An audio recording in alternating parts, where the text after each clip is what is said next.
পুরোটাও 50% পেয়েছে। আগে যে 10,000 বেচা পড়ছে সে 5,000 বেচবে।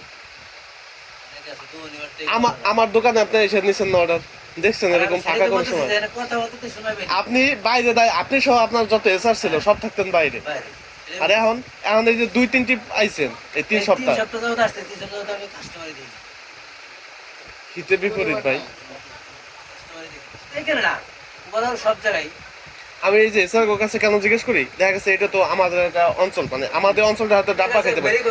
আপনি তো পুরা থানায় ঘুরেন, 5-7টা থানায় ঘুরি, 5-7টা থানায় ঘুরেন, আপনার নলেজ বেশি। সব জায়গায় অবস্থা কিন্তু সেম। সব জায়গায় মোটামুটি ভাঙ্গার মতো জায়গায়। কালকে আমি বিকেলে গেছি, আমাদের এখন আবার নতুন কি করছে, সারাদিন কাজ করে আবার সন্ধ্যার পরে একটু সদরে মানে কাজ করতে, সদরে কাজ করে ঠিক আছে, সবাই মনে করেন ভাঙ্গার মতো জায়গাটা 10টা মতো খুলে রাখলে সমস্যা, 8টার সময় বন্ধ করে কাস্টমার নিয়ে বসতে লাগবে। ভাই মানুষ মনে করে বসে থাকা অনেক সহজ, এত সহজ না, অনেক ধৈর্য। এরকম বসে থাকতে পারবে না। আমার বলছেন অফিসে আপনি কাজ করেন আপনার মার্কেটে, আমি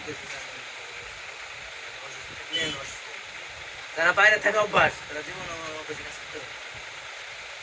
একটা মানুষ দোকানদারি যদি করে, সে সকাল 8টায় তো দোকান খুলবে, 8টা বা 9টায়, আর যাবে রাত কয়টায়? কোনদিন 9টা বা 10টায়, মিনিমাম 10টা, 9টা বা 10টা, না 9টা কমের হিসেবটাই করি। হিসাব করে দেন রোজ যদি 12-14 ঘন্টা সে বসে, এর চেয়ে কোনো হাট কোনো কাজ আছে? মানুষ মনে বসে থাকা সহজ। তারপরে আবার বিভিন্ন ধরনের কাস্টমার আসবে, এ কথা সে কথা, ধরুন ফেরা বয়ে যাইতে হয়। কেমন কিরকম 10টা মাল 10 টাকা দেয়, 3 টাকা 10 টাকা বলে, তারপরে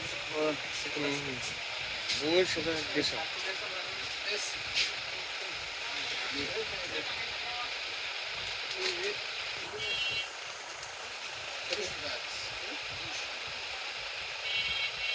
সবাই গেছে, সবাই গেছে। আমি